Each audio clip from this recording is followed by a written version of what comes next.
absolutely delighted this afternoon to have Shane Jackson, president of Jackson Healthcare. And Jackson Healthcare has a special place in my heart for a number of reasons. One is that they have been one of the founding sponsors of the Conscious Capitalism chapter of Atlanta. And I always think that early adopters who lend their brand and their wonderful halo to new movements like this deserve like a special acknowledgement. So Shane, I just want to thank you on behalf of the Conscious Capitalism chapter for your company's support and ongoing support of the chapter and the movement. And I know that you've spoken at the CEO Summit, et cetera. So that's one reason. But the other reason is that I have had Jackson Healthcare as an interviewee before. And I know very much like the interview that I had with Shane's dad, Rick, really changed, the trajectory of CEO Exclusive, my other show, and really brought me into conscious capitalism as a movement. So Shane, I'm so really delighted to have you on the show today. Well, it's an honor to be here, and I can promise you that this interview will not be as good as the one you did with my dad because he's incredible. But we'll try our best. Of course, it's going to be better. Okay, all right. Yeah. So, Shane, the question that we really tackle here at Capitalism Done Right is how the tenets of conscious capitalism show up in terms of profitability and sustainability and make the business a better business. And I mean, Jackson Healthcare is a huge business. You've reached enterprise level, you've scaled.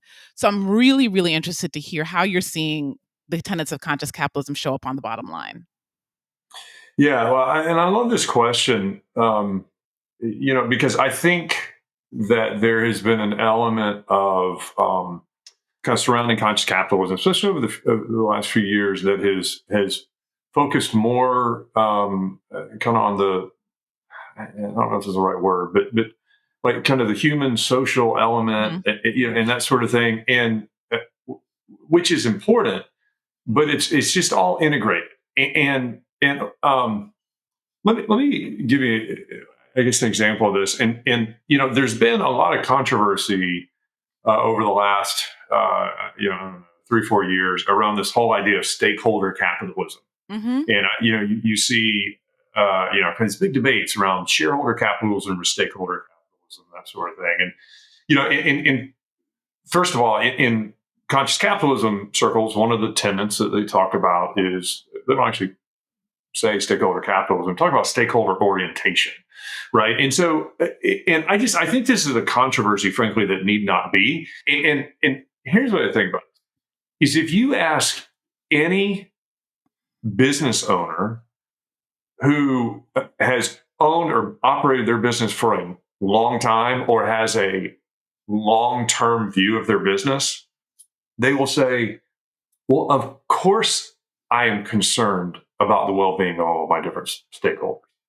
I mean, thinking about, not just my investors, but like I need to really be focusing on a win-win for my customers, for my vendors, for my community. I mean, if I'm going to be successful for a long time, I need great vendors that have really good relationships with me, which means that it's a win-win. If I'm going to be in this community, part of this community for a long time, I need to have a win-win relationship with those in my community, whatever that is. And this has been, become something that it's like trying to say, oh, well, the investors don't own the company. Well, of course, the investors own the company. That's not it.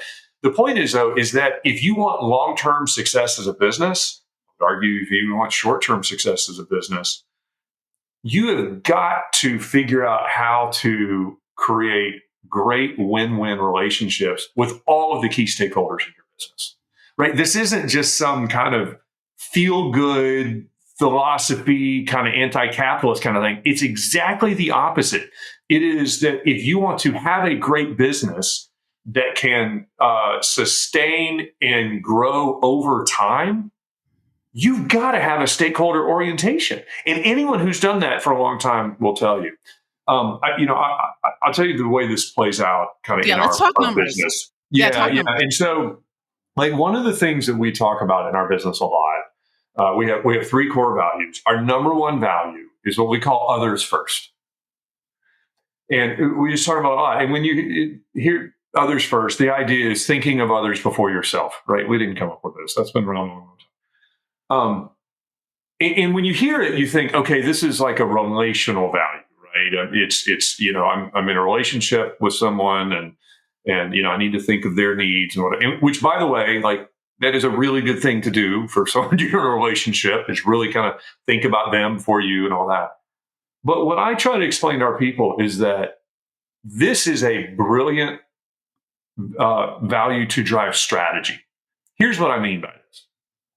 If you're thinking about your customers and you're thinking about them from not your perspective, but from their perspective, right? Think about them before you.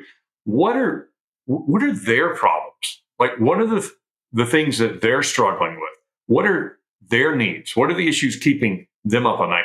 The more you actually understand and think about, not like, oh, this is what I do, this is what I sell, but actually understanding your customers' needs. And if you start there from a business perspective, well, first of all, you can create products and solutions for them that are meet their needs so much that they become very, very sticky. You create tremendous value for them, and and that's just applying this idea of thinking about others first, and that leads to great client relationships, which, by the way, it should be also very profitable from a long term perspective and all that sort of thing.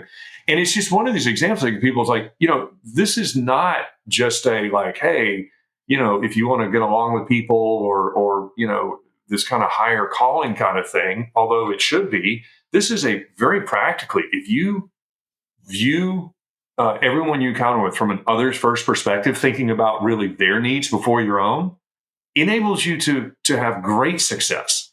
And I would tell you, for our business, as we think about others first, other values, wisdom, which connotes this long-term thinking about the interconnectedness of life over time. Mm-hmm. You think about your customers, their needs over a long period of time. Guess what? You create incredible relationships with your customers. And so And if we were going to I think that's something every business wants. yeah, and so if we were going to quantify that, right? So you can extend the life of your customers, your customer Oh, relationships, oh, and that's more absolutely. profitable. It's more profitable to to keep the customer you have than to sell a new customer, and that can be easily quantified. Yes. I mean, what every business owner says is they want uh, uh, uh, relational customers, not transactional customers, right? You want those customers that come back to you again and again. Again, you have relationships over time versus that it's just transactional. Because we all know the cost of customer acquisition is a lot higher than the cost of customer retention, right? I mean, like all those sorts of things. And so, building the trust that comes from thinking about someone others first and their needs, even though sometimes, by the way, that means when I'm putting your needs first, like sometimes that means I have to sacrifice things short term, but over the long term, having that kind of relationship is great for business. It's what every business wants anyway. Hmm. Yeah, and if you were going to guess, and obviously you don't have your customer stack here with you. If you were going to guess, like what would be like a comparison of the cost of retention versus acquisition, if we were going to quantify this, if I were going to meet with a CEO who's like, oh, this is all just, yeah, meet other, talk about others first, I hear about that in church, what do you mean? Yeah. Yeah. Yeah. Right. Yeah. Well, I mean, look, I have a big marketing budget, and the sole purpose, really, of our marketing budget is to create new customers. Hmm. I don't have any budget to retain customers. Right. That's what everybody else is getting. As we're serving people, delivering products, right? I don't have a line item for that. I have a whole operation designed to do that. I mean, and so, I don't know what it is for each business individually, but, I can tell you, for us, it takes a lot of work. I mean, we did this years ago. I'm sure lots of businesses have done this. We measured, for us to get a new customer, we have to touch them 13 times through the Mm. marketing and sales process. 13 times for us. That's what it takes to get a new customer, right? By the way, to lose a customer, you only have to screw up once, right? Right. So It's a big process in our world, which is, business to business, and these are big purchase decisions for people and all this. It takes a lot. If you can retain that customer over time, that's exactly where you. Hmm. Great. So, as we think about that and the cost of customer acquisition versus cost of retention, and how this is being conscious capitalism, I mean, is being cast in more humanistic terms. Do you have any other examples of where you see these tenets really affecting your bottom line? Like, you can point to your P&L. So marketing is definitely one, or customer retention is one. Anywhere else that you think you were sitting with the CEO trying to convince them that this isn't church, that there really is a better way to run your business, what would you say to them? I think there's a lot of places. The most obvious one is in associate Mm, retention. I mean, again, and this is why every business person knows this: the cost of turnover, of the time and cost to replace somebody, to train them, much less the lost productivity once you've lost someone, all the lost domain knowledge and all that when you lose someone. I mean, the cost of turnover is huge. Everybody, knows and understands this. The inverse of that is also true. The value mm, that builds over time from increasing levels of expertise is huge.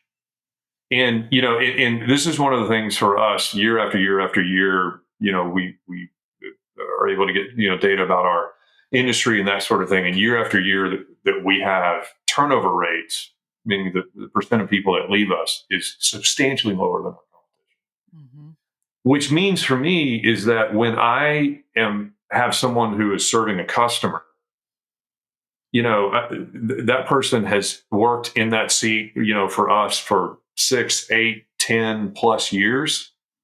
They're competing against someone that's done that job for 6 months. mhm, Well, when you develop the level of expertise, relationships, all that over that period of time, I mean, just the level of service that you can provide is incredible, right? I mean, they know the customer better than they know themselves. They know what they're dealing with, and all that sort of thing.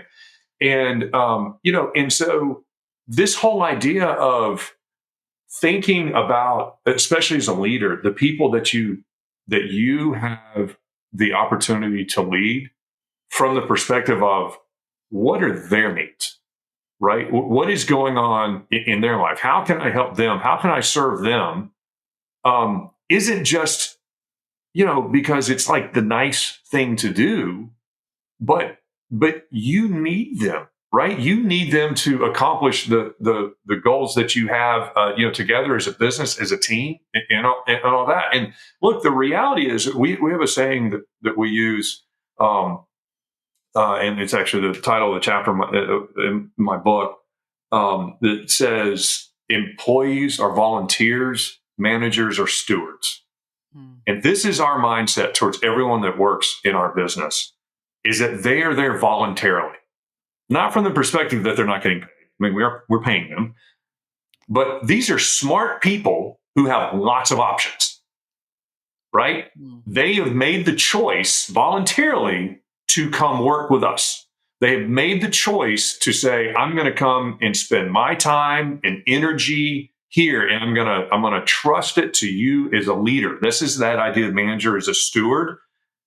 They are saying, I'm giving you my time, energy, influence on my emotions, my ability to mm, provide for my family. I'm trusting that in your care because I think that you will do with it something that's good for me and is good for others as well. And as a manager, as a leader, you're a steward of that. You've been placed in responsibility for that. And thinking about it that way versus as a leader, manager, just like these people have to do what I say. Well, guess what? No, they don't, mhm, right? I mean, and they have options and they can go somewhere else. And by the way, if you're trying to accomplish things as a business, as a leader, and you need great people around you. And so again, it's not merely because it's the right thing to do from a just pure business perspective. Thinking about others and their needs is the absolute right business decision.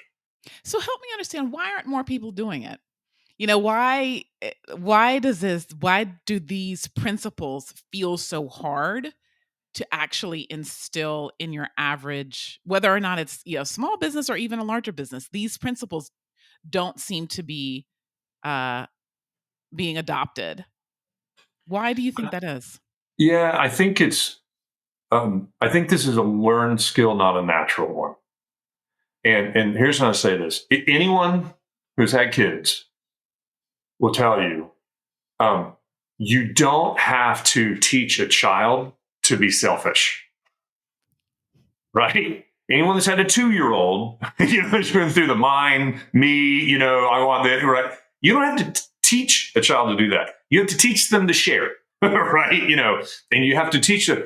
And I joke sometimes. At some level, all of us are the 2-year-old, that just wants all the cookies and doesn't want to eat our broccoli, right? I mean, Mhm. and so I think that this Mm. is for people, this is not natural. It's not second nature. There's a maturing process that we have to go through to learn that these aren't just things, as you said earlier, that were that were taught at church, or whatever, that really have no relevance to my life. There's a reason that every major religious figure in the history of the world has talked about these kinds of principles, right? It's because it leads to a better life, right? And I would argue that similar for business leaders, these kind of principles lead to a better business, but it's not natural for us, and we have to learn it, and maybe sometimes take a little bit of a leap of faith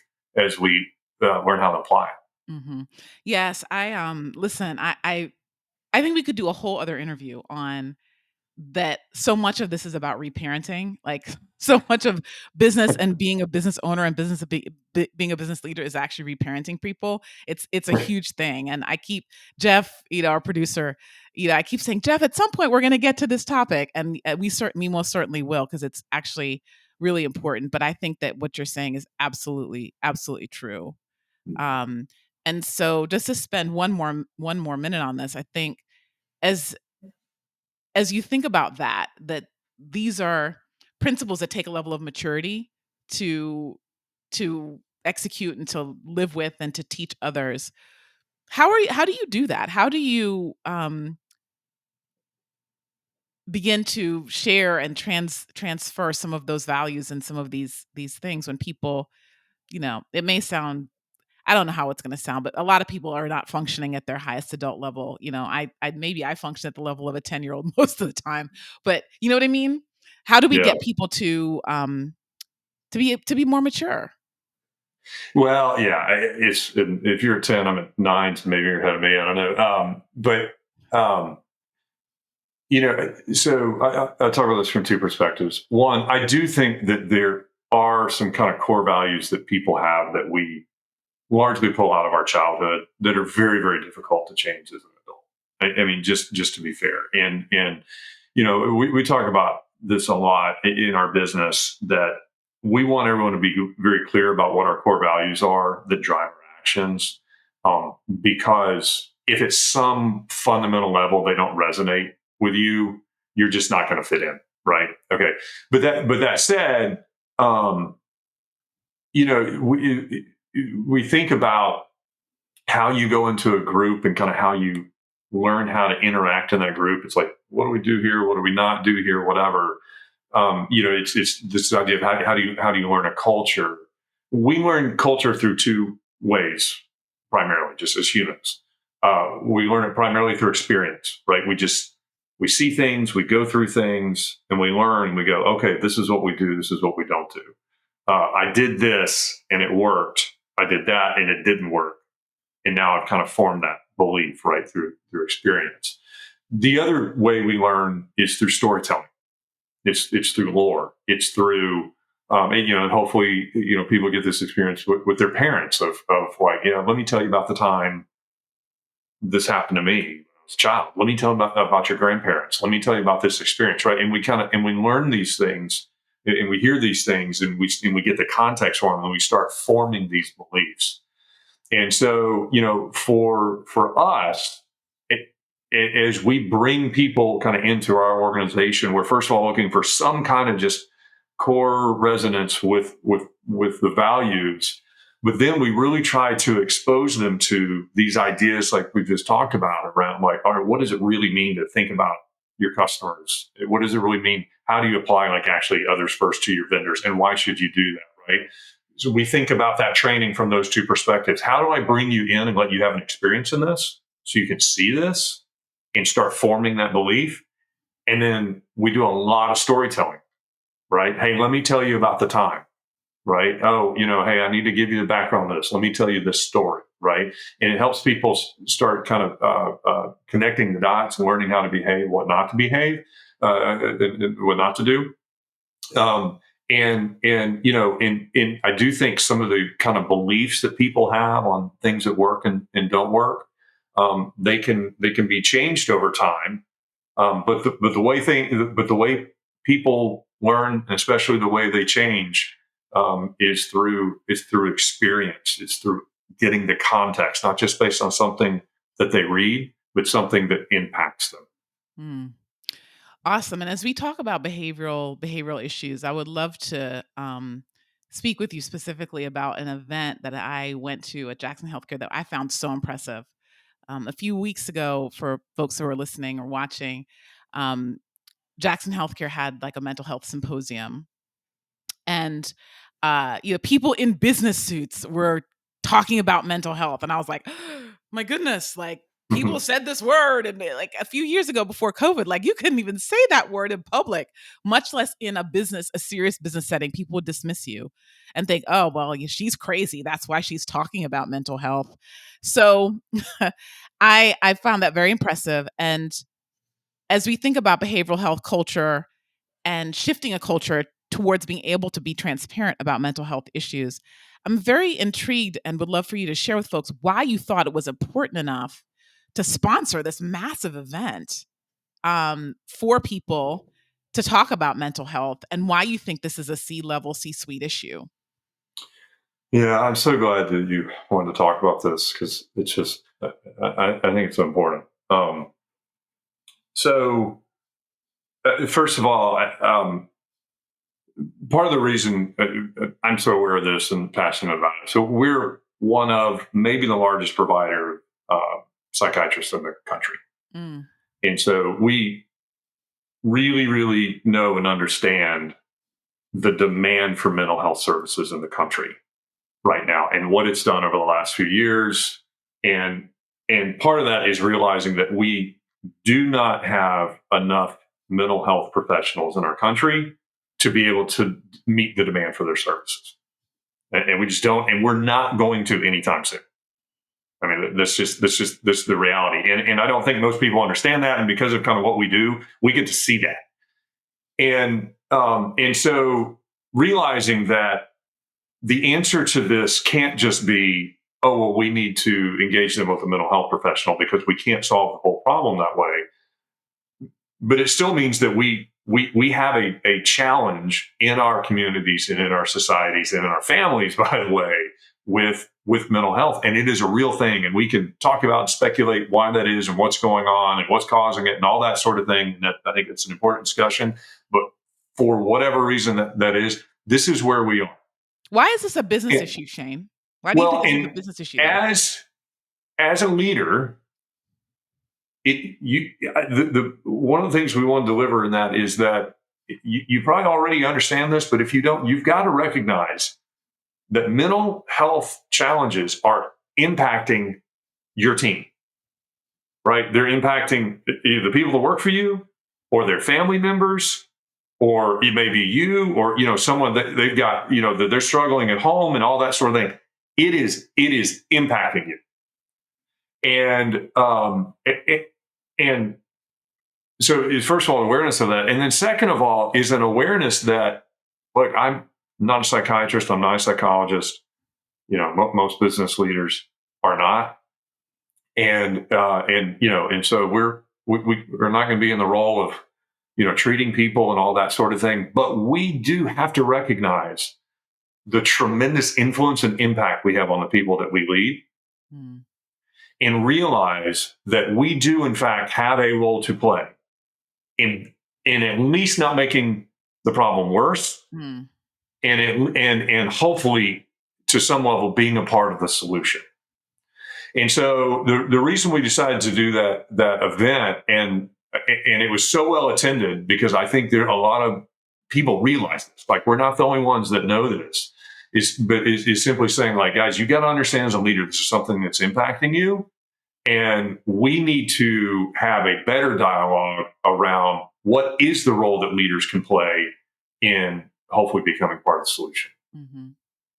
Awesome. And do you have any data or a guess as to what the lost productivities from mental health is? Like, what is the impact? You know? I don't know that I can have any Mhm. data to give you. I mean, I know that there is data out there around the increase of like medical leave and that sort of Mhm. thing associated with mental health. I mean, I can just tell you qualitatively. I mean, we have certainly seen it. Just even within our businesses, and my guess is probably everyone listening to you has as well, even if they can't quantify it. Exactly. Great, great, great. Well, wow. I mean, I could sit here and talk to you forever about all of these issues, especially the parenting stuff. I think is just fascinating. But it looks like we're out of time. And All listeners, right. I've been here with Shane Jackson, president of Jackson Healthcare. Shane, thank you so much for your time today.